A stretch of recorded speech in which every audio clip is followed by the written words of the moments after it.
Right, thank you very much. My name is Barney from Akesios. Unfortunately, Jonathan Hewitt couldn't be here to moderate this panel.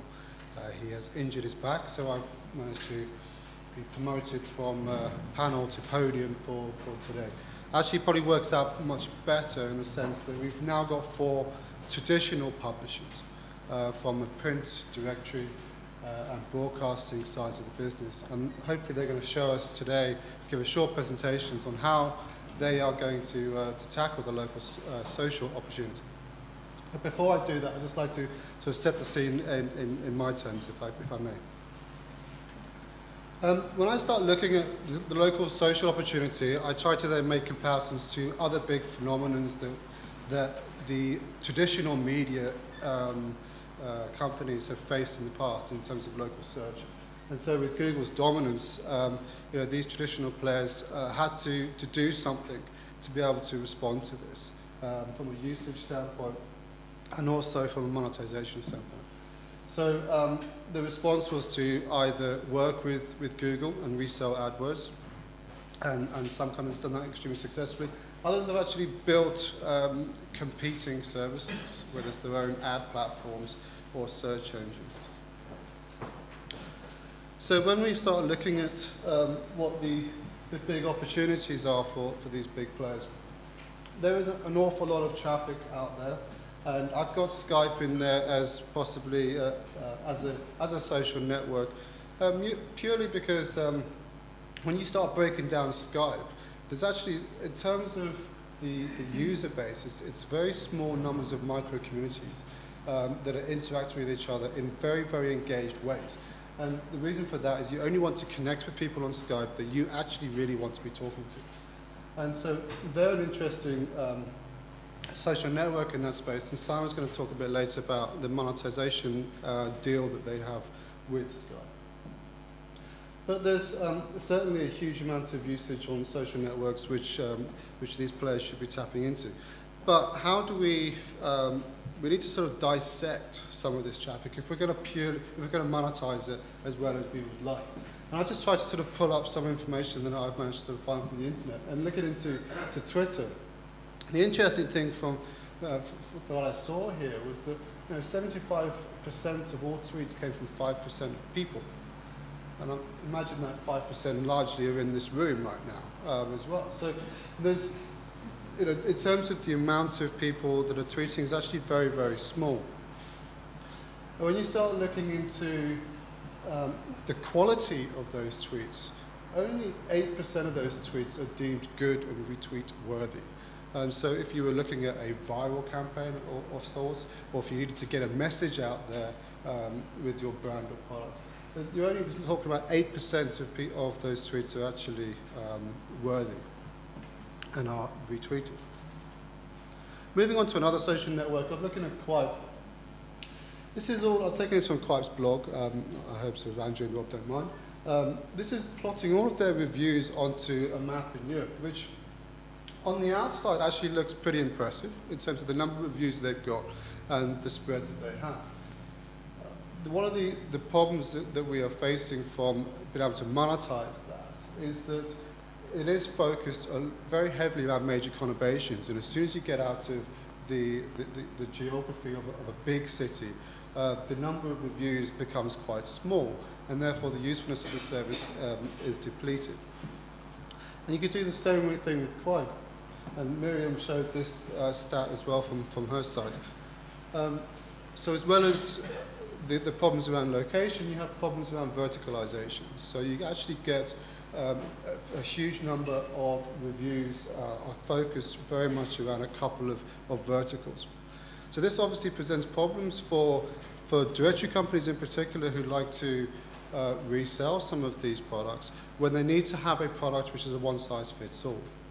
And where segmentation and targeting is very hard to be able to get scale. But looking at the opportunity and looking at Facebook, Facebook seems to be one of the most advanced in terms of monetization strategy. Certainly from what I've been hearing and what I've seen for myself, they've got the most advanced API for connecting with it and setting these ads. And some of the what people are saying about the effectiveness of Facebook. Now, whether this is because it's new media that the effectiveness is better than old media, I don't know. But what this is showing is that here we have a wedding photographer that is getting a return on investment of $40,000 from a $600 investment. That sort of ROI can't be ignored when we're talking to local merchants on a daily basis. And if I may, I just want to just do the vendor piece. In terms of the problem that Akesios is trying to solve, what we are looking at doing is we have a platform which sits with the publisher and allows them to sell all of these products in a very simple way. You code to the platform once, we're able to then disseminate that information, manage the business rules, manage the API functionality from our platform. And to solve Dave Ingram's problem, which he mentioned on his panel, there's a lot of sites out there, a lot of small ad units. You can't afford to build a sales force for every single one.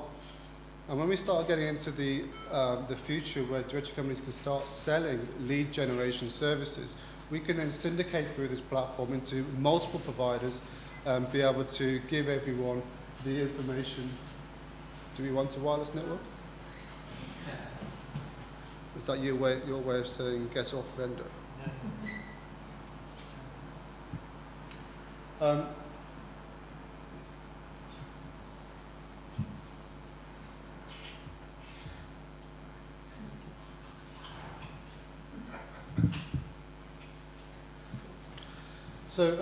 So that's the problem that we're trying to solve. So whether it's Yelix on a click-to-call or whether it's Yelp and Quipe on the social media, we want to be able to plug and play whichever providers a particular publisher wants. So if I can just sort of summarize it from my point of view and give the panelists a chance to give their view on the world. Coming full circle with the social side, Google loves social, and that is when we start talking about lead generation and the rest of it.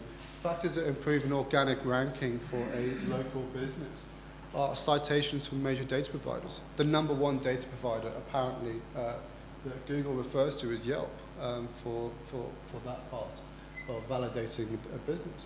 Ratings and reviews, whether it's Google reviews or whether it's third-party reviews, they're incredibly important. Videos and photos, etc.